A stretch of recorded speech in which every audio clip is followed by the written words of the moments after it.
ඇත්තටම මේ අලුත් අවුරුද්දේ කිසිම චාරිත්‍රයක් වාරිත්‍රයක් වාරිත්‍ර කිසිම දෙයක් කළේ නැහැ.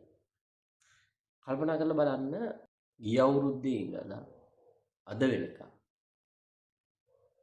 අපි ජීවත් වුණ විදිහ කල්පනා කරලා බලන්න. එතකොට ඔබ හිතලා බලන්න ඔබ මේ රටේ කොච්චර අසාධාරණයට ආයුක්තියට ලක් වුණාද කියලා. ඒක නොයෙකුත් තැන්වල වෙනවා. සමාජීය මට්ටමේ පුද්ගලයන්ගෙන් වෙන්න පුළුවන්, ආයතන මට්ටමේ වෙන්න පුළුවන්. එහෙම වෙන්න හේතුව අපේ රටේ මේ තියෙන රටක් විදියට අපි ඉන්න තැන. රටක් විදියට අපි නොදියුණු තැනක තිබීම. ඒකින්ද අපි පෞල් පරිසර මට්ටමින් හැම මට්ටමකින්ම අපිට එම සතුටින් ඉන්න රටක් තිබෙන්නේ ඒ කාලේ. මම උදාහරණයක් විදිහට මට කියන්නම් මට ඇයි සතුටින් ඉන්න බැහැ. ඇයි එහෙම මේ අවුරුදු නැකත් චාරිත්‍ර වාරිත්‍ර ඒව කරන මේ සතුට සමරන්න බැරි ඇයි මට. ඇත්තටම ගිය කාලේ ගත්තොත් රටේ තියෙන තත්ත්වෙත් එක්ක මට නඩු කීපයක් තියෙනවා.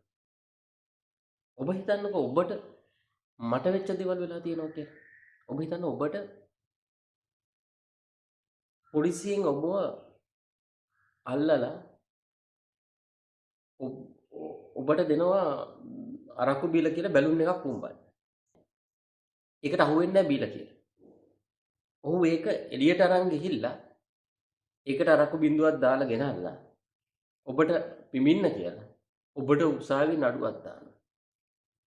ඔබ බොහෝම අපහසුතාවයන් මැද ඉන්න වෙලාවක ඔබට වරද පිළිගන්න හැමෝම කියනවා මේක නඩුව මෙතනින් අවසන් කරන්න කියලා. හැබැයි ඔබ එහෙම කරන්නේ නැහැ. ඔබට අයිතියක් සිදු හින්දා ඔබ එකත් එක්ක වරද පිළිනොගෙන නඩුව කියනවා.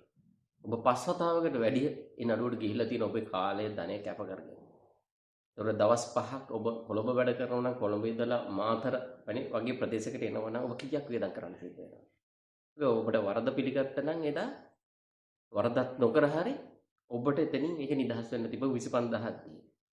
හැබැයි නීතිය ඉදිරියේ ඔබ හිතන්න ඔබට එහෙම දෙයක් වුණා නම් ඔබ කොච්චර අසාධාරණයට ලක් වෙනවද? ඒ විතරක් නෙවෙයි. අවුරුදු දෙකක් තිස්සේ කිසිම වරදක් නීති ඉදිරියේ නොකළ ඔබට ඕන තරම් සාක්ෂි තියෙනවා නම් ඔබ වරදක් නොකර කියලා. හැබැයි එවැනි දෙයකට ඔබට උසාවි යන්න ඕන. ඔබට හිතා ගන්න බැරි ගණන් නීතිඥවරුන්ට ගෙවන්න ඕන. ඔබ සමාජයේ ඔබ අපහසුතාවයටපත් වුණොත් ඔබ විසින් ඔබේ අරමුණු කරා ඔබ විදේශගත වීමට ඉන්නවා නම් ඒ දේවල් පවා උසාවි තහනමකට ලක් වුණොත් වරදක් නොකර බවට ඕනතරම් සාක්ෂි සාධක තියෙනවා නම් එහෙම අපහසුතාවයකට ලක් වෙන්න සිද්ධ වුණොත් ඔබට මේ අවුරුද්ද මෙහෙම සමරන්න හැකියාවක් ලැබෙනවා. මේ හැම ප්‍රශ්නයක් හින්දාම ඔබේ ජීවිත, දරුවන්ගේ ජීවිත හැමදේම කඩා වැටෙනවා නම් එහෙම රටක ඔබට අවුරුදු සමරන්න පුළුවන්. ඔබ හිතන්න ඔබට වුණා නම් අද වෙනකොට ඔබට එහෙම නොවිච්ච හින්දා ඔබ රහට කිරිබත් කෑල්ලක් කන්නේ. ඔබ මේ අවුරුදු බොහොම සතුටින් සමරන්නේ.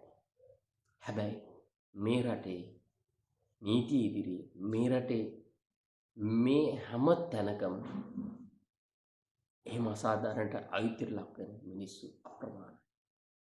එයින් එකෙක් මම. ඉතින් එහෙම රටක අපි අපේ දරුවන්ගේ ජීවිත නැති කරනකම් මේ මිනිස්සු මෙහෙම දෙයක් නැති වෙලා තියෙනවා. ඒක නැති කරන තවදුරටත් දාගෙන ඉන්නවද නැද්ද? මොකද්ද කරන්න කියන්නේ? බොහොම දෙගිඩියාවකින් ඉන්න කාලයක් මේ තියෙන්නේ. ඉතින් එහෙම රටක ජනතාවක් වෙච්ච මේ මිනිස්සු කා කොටා ගන්නවා පක්ෂ බෙදාගෙන හැම තැනකටම. හැබැයි මේ රටේ අති බහුතරයක් මිනිස්සුන්ට මේ සමාජ අයුක්තියට අසාධාරණයට ලක් වෙලා තමන්ගේ වැඩක් කරගන්න බැරි පරිගැනීම් වලට ලක් වෙච්ච සමාජයක් මේ තියෙන්නේ. ඉතින් ඔක තමයි ඇත්තම ප්‍රශ්නේ.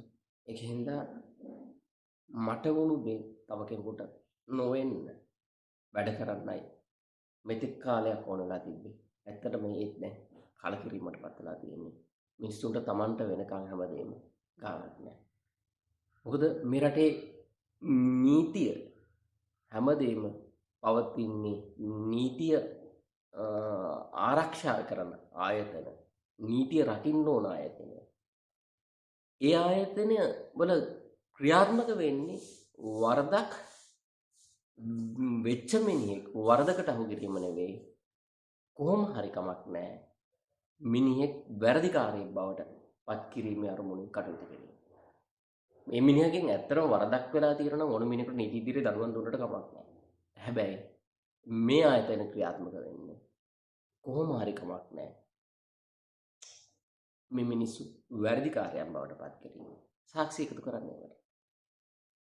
ඉතින් එහෙම රටක තමයි අපිට මේ කිරිබත් කන්න සිද්ධ වෙලා තියෙන්නේ. ඒකෙන්ද කිසිම චාරිත්‍ර වාරිත්‍රයක් ඉෂ්ට කරන්න මට හිතෙන්නේ මේ ගිය කාල සීමාවේ ගෙවිච්ච ඒ දේ දිහා බලනකොට එහෙම පුළුවන් වාතාවරණයක් සතුටින් ඉන්න වාතාවරණයක් තිබිච්ච අවුරුද්දක් නෙවෙයි. එහෙම එක දවසක් අපිට කිරිබත් කාලා ඊළඟ දවසේ අඬන්න සිද්ධ වෙලා තියෙනවා නේද? කොහොමද අද කිරිබත් කන්නේ?